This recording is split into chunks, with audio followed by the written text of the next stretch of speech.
Okay, so we had just had the afternoon session of the Undercover Policing Inquiry, Tranche 2, Phase 2, Day 2. We start off with Owen Greenall representing Joan Ruddock and Diane Abbott. Um, it was pointed out that Peter Francis had revealed that both Diane Abbott and Joan Ruddock were spied on by undercover police officers whilst they were MPs, and he was personally tasked with collecting information on Diane Abbott whilst he was deployed infiltrating anti-racist groups. It's pointed out that the inquiry has this as part of the terms of reference because of questions that were asked in Parliament by Peter Hain, requesting the remit of the inquiry include this kind of surveillance. They point out there's a disconnect between. Sorry, I can't read it with my glasses. There's the volume of material gathered by undercover police on MPs, as indicated by Peter Francis, and the level of material that the inquiry has managed to get hold of. They point out how Trevor Morris talked about Special Branch being a national security organisation that doesn't slide away from the fact that an MP is involved in something, you just report what there is. This is something we talked about at length in his book Black Ops. Owen Greenall made a point of not pointing out that Trevor Morris is Carlton King, one the same person. We heard that later on from Kristen Heaven, but points out that in the book Black Ops, there's a lot made of the role of Special Branch in vetting politicians. And there's things made about the guidelines that they're not meant to spy on MPs. Yet reality is that they did that a lot. There's a justification that anti-racist groups might be taken over by other organisations, an assumption that black-led organisations couldn't preserve their own independence. Just typical racist attitudes, which we've come to be used to from the police. We talked about how the Spycops worked hand in glove with the security services on vetting and blacklisting. As witness Y accepted that vetting remained part of the service's role throughout the period, and it is highly likely that most of the information was gained from the SDS. Yeah, I mean, it was. Owen Greenall really kind of pointed out how it was, a unique opportunity to see the relationship between the security services and the undercover police and politicians and how all that worked. Then we had Fiona Murphy, KC, who was representing TBS, who was the son of Bob Lambert, who he fathered with Jackie whilst he was deployed undercover, infiltrating her life, as well as followed by the Category F Corps participants, which are the families of the dead children whose identity was stolen by undercover officers. Starting with TBS, it talked about how he was abandoned by Bob Lambert when he disappeared in late 1985, when he was just 3 years old. He didn't learn of his true parentage until 2012, when his mother put together the information in news reports that made her realise that Bob Lambert, who she knew as Bob Robinson, was in fact an undercover police officer. He's given some really powerful testimony, setting out the importance to him throughout his life of learning more about his origins and how the efforts in doing so had a profoundly traumatic impact on him. Squaring the circle of originally thinking that his father was Bob Robinson, a animal rights activist who was extremely principled, to finding out it was in fact Bob Lambert, who was the most unprincipled human being ever to walk the earth. Apparently his funding has been cut, which means that he's out of consideration for the evidence of civilian witnesses, including the evidence of his own mother. He's been put in a gross position in this entire process. Given that his very existence is a result of this process, it feels particularly disgusting. He points out that it feels scary as an organisation that Met was happy for him to go his whole life without knowing the true identity of his biological father, and if it were not for the work for some activists and journalists, he probably would have never known the truth. He points out that Met should never allowed Bob Lambert to behave in this way. There's a lot made of the legislation around the rights of the child. TBS invited the inquiry to request a corporate witness statement from the Met Commissioner covering the state of organisational knowledge and its response to knowledge of TBS's existence. Really disturbing. TBS's tragic attempts to learn about the fiction that was Bob Robinson, the effort of his mother to protect him from his abandonment, this myth that he built his whole life around. We hear so many stories that are deeply disturbing. This is an incredibly disturbing one. It turns out that Bob Lambson was advised to be better off to deny that he was TBS's father. Are there other children born of undercover officers that we don't know about? Are the Met still covering for those? We simply don't know. We heard the apology from the Met about the using dead. Then he went on to talk about the dead children, families of the dead children. About the apology from the Met. Yes, we heard yesterday in the opening statement about using dead children's identities. But the way in which the hollowness of that, because they went on straight away on to talk about the justifications. We've heard from numerous undercover officers that there was no credible alternative to using dead children's identities, which is a farcical statement to give. Families of the dead children have provided harrowing evidence of the devastation visited on them whilst they were already vulnerable. How did this unit at the heart of the Met Police use dead children's identities for so long? It debased their memories. They're still not giving the full truth about the intrusion, because so many officers are claiming to not remember, deny their knowledge of visiting the homes of the families of the dead children when they were researching them in order to take on their identities in the first place. Talked again about the family of Bobby Lewis, who were deeply upset that Trevor Morris undermined campaigns for racial justice while pretending to be a young black boy. What then, stopping another young black boy and Stephen Lawrence from his family getting justice. And it's disgusting how former undercover officers have privacy for their real names, so the names that they stole from dead children are forever associated with their actions. I mean, the worst one is the restricted family. There's a family called the restricted family. They're not allowed to use their own name or say the name of their dead child in public to protect the privacy of the undercover officer who stole his identity. They can't talk about the trauma that they've suffered. They entered into this process thinking that the inquiry would be here to get the truth. They've found that the inquiry is part of their traumatization. It's deeply, deeply disgusting. There's been so many people who've been so badly treated, but I find this one particularly grotesque. Grotesque, in which the inquiry has all the power in the world to stop that level of trauma, yet they've just added to it. They've just added to the trauma. It's disgusting. Then we had Kirsten Heaven. She was the last speaker for the day, giving the opening statement on behalf of the non-police, non-state core participants. Start off responding to the hollow apologies that we heard yesterday. Pardon me.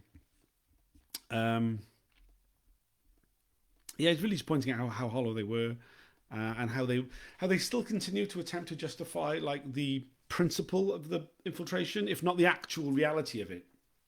It's under the thing in actual reality it was awful, but in theory it was perfectly justified. Absolute bollocks, and quite offensive, again, as usual. Point out how the Spycops managers knew officers were taking part in criminal activity, that they were having sex with activists, they were misleading courts and all the rest of it. It was well known.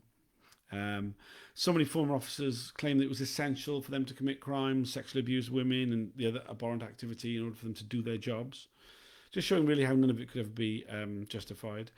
Andy Coles continues to this day to deny that as a 32-year-old man, he groomed a 19-year-old teenage girl into having a long-term sexual relationship with him, whilst deceiving her into believing, amongst other things, that he was a 24-year-old. Disgusting. So about how, like Trevor Morris and Roger Pierce, upon leaving the Met, Bob Lambert and Andy Coles sought to have further careers, projecting their persona as former undercover officers and the professionalism of that, and Andy Coles became Deputy Police and Crime Commissioner for Cambridgeshire and Peterborough, became a local councillor, a school governor. He even had the audacity to spearhead a campaign to protect young people from sexual exploitation, which is what the fuck. When he was debriefed at the end of his deployment, he told his manager he felt disappointed that he received no recognition for the sacrifice made, not just by me, but by my wife and family as well. Grotesque, and just like the fucking gall of the man. We heard how HN61 DS Chris Hyde's evidence that Bob Lambert was an exception, and that because he'd received an award for his undercover work, there was nothing anybody could say against him. That commendation was awarded in reliance on intelligence he was able to gain directly from Jackie after he deceived her into a sexual relationship. He's now shown no response for this. kept he hasn't returned the award or the MBE for police work. He even he had an academic career which was based on establishing what the record is on the animal rights movement in the 80s, referring to it as a very serious business. Yeah, I mean, he took his child to meet members of the movement when he was undercover. The idea that it was just nonsense on his behalf. I mean, his whole academic career really has been like a self-serving sort of attempt to defend himself under the guise he was doing academic research. He says that he won't respond to things said about him in the Undercover book or Dispatch's TV show. Pardon me. Until he's discharged his legal obligations. So what else does he have to say? What else is he hiding? It's disgusting. We talked about how irreverent and dickish he was in his reports, using quotes from songs in a pretentious, mocking way, like "Don't Cry for Me," Barry Messina, and other weird things. Just like fucking jerk. She talked about the managers and how if they don't want to be left holding all the responsibility, they have to come clean about who in the corridors of power knew about, encouraged, and covered up the Spycops behaviour.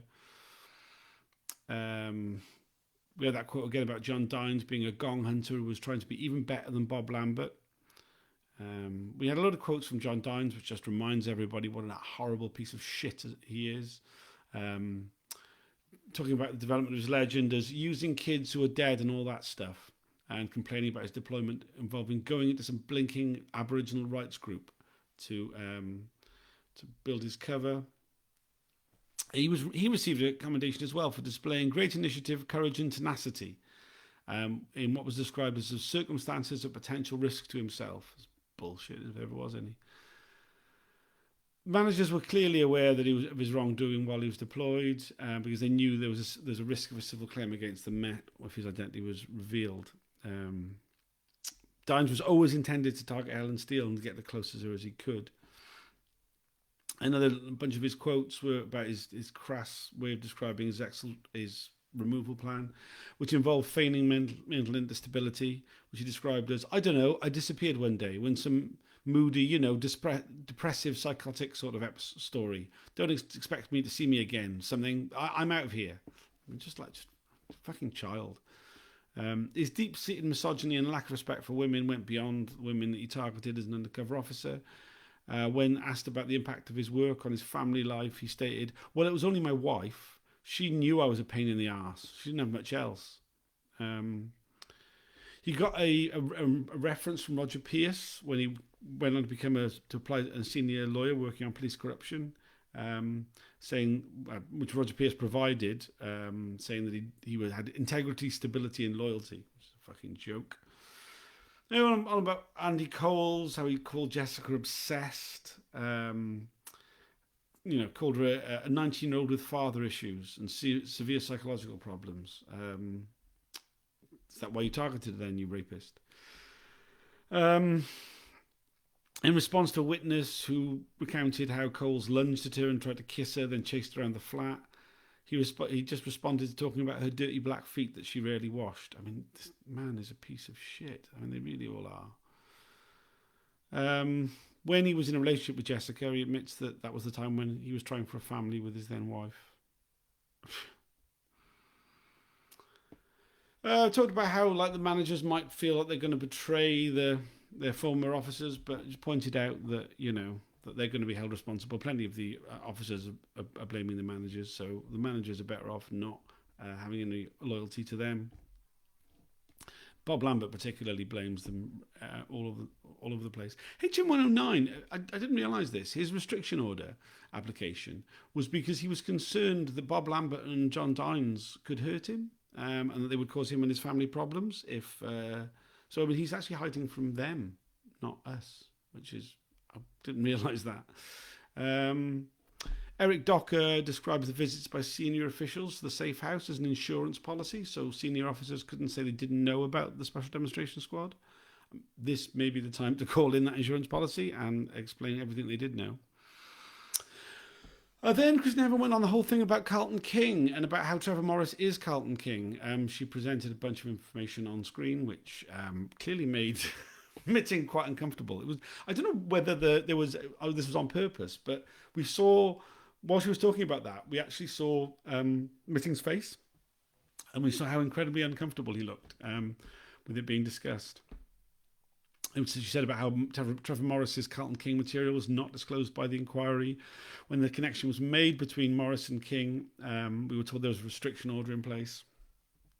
And it's now become clear that MI5 and MI6 have sought to rely on the policy of neither confirm nor deny about Trevor Morris's Carlton King to try and prevent the public inquiry from examining materials already in the public domain. This is like there's overwhelming public interest in this Carlton King material being considered by the inquiry. He's been allowed to publish a book. He's been allowed to promote his image as Carlton King by the security services, yet the security services won't allow a public inquiry to look at it. It's an obscene double standard.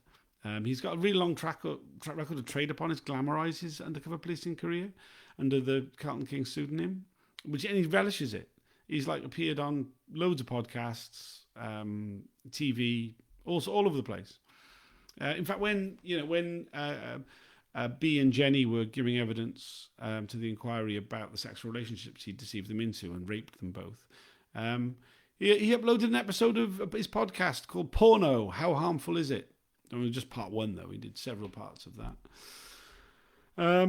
His outlandish allegations, indifference to abusive behaviour, tolerance of unfettered surveillance all seemed to be down to his grandiose belief that everything he did was justified as defending his country, because he went on to work for MI6, and that's how they think.